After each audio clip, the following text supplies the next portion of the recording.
Bonjour et bienvenue sur Syllabus Plus. Aujourd'hui, on parle de comment est-ce que vous pouvez améliorer la qualité de vos rencontres virtuelles, donc sur Zoom, Teams, Skype, peu importe, avec absolument aucun matériel. La raison d'être derrière cette vidéo est que je réalise de nombreuses entrevues pour un projet dont vous verrez le résultat dans quelques mois, et aussi que je participe à des congrès, et il y a toujours ce même problème de bien ajuster la caméra, la lumière, le son, pour avoir une image qui est suffisamment de qualité, suffisamment professionnelle. Et l'idée ici, c'est pas de venir se rajouter un micro super cher, une caméra super chère, non, c'est qu'est-ce qu'on peut faire avec le minimum qu'on a, avec juste une webcam, pas de micro, qu'est-ce qu'on peut faire pour améliorer un tout petit peu la qualité. Et ce que j'espère avec cette vidéo, c'est moi de pouvoir l'envoyer aux gens avec qui je vais réaliser une entrevue, mais peut-être vous aussi de l'envoyer aux personnes qui participeront à votre réunion, à votre congrès, pour avoir un petit peu une liste des bonnes pratiques quand on n'a aucun matériel, parce qu'on ne peut pas imposer aux gens d'acheter du matériel, évidemment. Donc sans plus tarder, j'abandonne cette caméra, on va aller sur une vraie webcam sans matériel, et on va voir les petites choses qui font que, ah, c'est quand même mieux si on fait comme ça. Le premier critère, c'est le son. En ce qui me concerne, j'ai la possibilité d'avoir 3 micros. Celui de la tablette que j'utilise, ces micros classiques comme celui-là, ou encore des micros Bluetooth.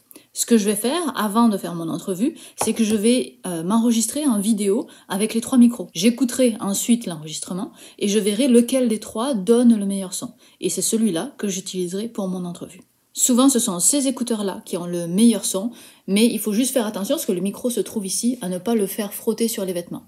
Il se trouve que dans mon cas, la tablette fait un meilleur travail que mes 2 autres micros. Je vais donc rester dans cette configuration-là. Le deuxième point, c'est le cadrage. Là, en ce moment, mon cadrage n'est pas adapté. Je suis beaucoup trop proche de vous, je suis décalée, on ne voit pas le haut de ma tête. Ce qu'on veut avoir comme cadrage, c'est quelque chose à peu près comme ça.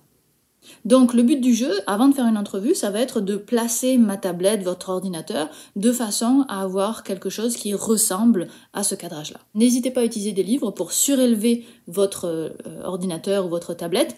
Le but du jeu, c'est d'avoir la caméra au niveau de la hauteur des yeux. Donc moi, ma hauteur des yeux, elle est là, il faudrait que j'ai ma caméra à peu près ici, ce qui va me réclamer beaucoup de livres. J'y vais.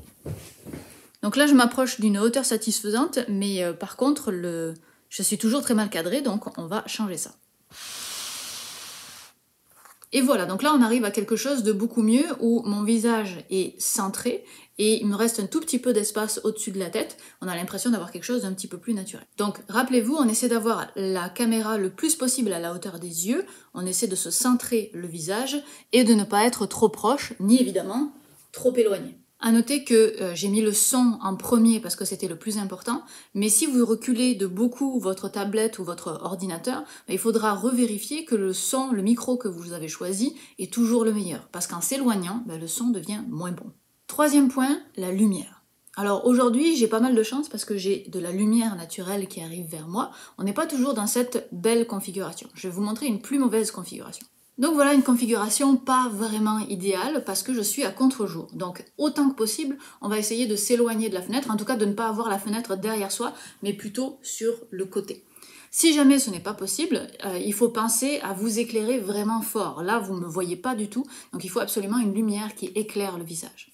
Donc là, la seule lampe que j'ai chez moi ne me permet pas de contrecarrer la lumière qui est en arrière, il faut que je change de place. On revient alors à ma configuration initiale où j'ai la lumière naturelle qui arrive sur mon visage. J'ai juste cette partie-là qui est un petit peu sous-éclairée et il me suffit de rajouter une lampe de bureau bien classique. Et là, on n'a plus de problème.